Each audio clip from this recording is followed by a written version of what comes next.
देश से लेकर शहर तक हर पल की खबर, शहर का सबसे तेज न्यूज नेटवर्क औरंगाबाद तक।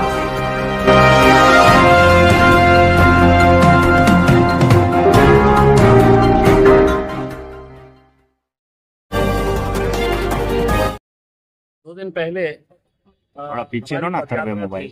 प्रभाग क्रमांक 14 के अंदर पूरी परमिशन ली गई थी। परमिशन के हिसाब से जो रूट था उसी रूट के ऊपर रैली जा रही थी। अचानक ये जो राशन चोर है कलीम कुरैशी, वो और अपने कुछ गुंडों के साथ वहां पर आकर हमारी जितने भी लोग थे उनके ऊपर हमला कर देता है। हथियार होते हैं उनके पास। वहां पर पुलिस मौजूद रहती है, जिंसी पुलिस स्टेशन के पूरे एसपीआई और कांस्टेबल्स वो सब वहां पर मौजूद थे। वो मामला होता है, पुलिस लाठीचार्ज करती है और वहां पे हमारी रैली कंप्लीट करने के बाद हम हमारा सामने तो जो रैली कवर करने के लिए जब हम जाते हैं तो यही पूरे के पूरे गुंडे जो है वो शाहगंज के बुक्कल गुड़े के पास उनके ऑफिस के सामने खड़े रहते हैं। उसमें कलीम कुरैशी खुद खड़े रहता है और वहां से जैसी ही मेरी गाड़ी गुजरती है तो कलीम कुरैशी अपने गुंडों को इशारा करता है और वो पूरे के पूरे मेरे गाड़ी के ऊपर हमला करते हैं। आप लोग ने सबने वो विजुअल्स देखा है कि किस तरीके से गाड़ी के अंदर कुछ लड़के जो थे, जिसमें एक है तो उसका लड़का भी है जो बहुत दूर तक भागते हुए आता है और उसकी पूरी कोशिश होती है कि उसके हाथ में बर्फ तोड़ने का जो सुआ होता है वो हाथ में वो सुआ था और बाकी के जितने भी लड़के थे उनके सबके हाथ में जो बर्फ तोड़ने का सुआ था। उनका मकसद ये था कि किसी तरीके से हमको फिजिकल हार्म पहुंचाना। लेकिन हमारा ही एक साथी वहां पर स्कूटर से गुजर रहा था और उसने जैसे ही देखा वो स्कूटर के ऊपर से कूद के उनने मेरी दरवाजे के ऊपर लटक गया, गाड़ी के चलती गाड़ी के दरवाजे पर लटक गया और उसको किस तरीके से मारा गया। उसके हाथ में फाइटर था, वो फाइटर से उसके पेट पे मारा गया। ठीक है, ये मामला है तो पूरे जितने चैनल है, टीवी चैनल, जितने अखबार है हिंदुस्तान के, सबके फ्रंट पेज के ऊपर और हर चैनल ने हेडलाइन बनाया। आज ये महाशय जो है ये कोर्ट में गए एंटीसिपेटरी बेल मांगने के लिए। कोर्ट ने है तो आयो से कहा कि हमको आपका से चाहिए। 5 बजे तक का टाइम दिया गया कि आप अपना से दे कि इन्होंने एंटीसिपेटरी बेल के लिए अप्लाई किया है करके। वो से आने से पहले ही जज साहब जो है कलीम कुरैशी साहब और उनके लोगों को बेल ग्रांट कर देते हैं। अब जब बेल ग्रांट की गई तो उसके अंदर सिर्फ एक ही एफआईआर जो जिंसी पुलिस स्टेशन की रैली का था उसके ताल्लुक से बताया गया। उनके सामने ये बताया ही नहीं गया कि बाद में एक्स एमपी इम्तियाज जलील की गाड़ी और उनके साथियों के ऊपर कैसा हमला उन्हीं के लोगों ने फिर से किया, जिसके पूरे विजुअल सारी दुनिया ने देखी है। तो ये मैटर के अंदर ना तो एफआईआर रजिस्टर कर रहे, ये मैटर के अंदर ना तो कोई कार्रवाई कर रहे हैं। हमला किसने करा पूरा वीडियो के अंदर दिख रहा है, गुंडे कौन कौन थे खुला दिख रहा है। लेकिन सिटी चौक कहता है कि नहीं वो जिंसी का इंसिडेंट है, जिंसी कहता है कि ये तो हमारी हद नहीं है, ये तो सिटी चौक की हद है। तो अब हमने ये कहा है कि अगर हम यही हद की लड़ाई अगर लड़ते रहेंगे तो वो बंदे को तो आपको एंटीसिपेटरी बेल मिल गई है और जज साहब इतने मेहरबान कि उन्होंने अगली डेट जो दी है कि पुलिस का से कब आएगा तो 17 तारीख की डेट दी है।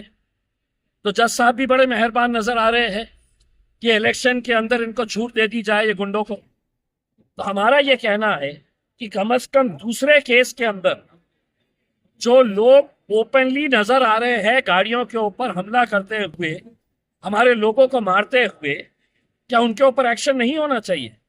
क्या एक एफआईआर उनके ऊपर नहीं फटना चाहिए? हमने रिटर्न के अंदर पूरा कंप्लेन बना के दिए क्या क्या हुआ है करके, सीपी को दिए, डीसीपी को दिए, सिटी चौक को दिए, जिंसी को दिए, सबको दिए हमने।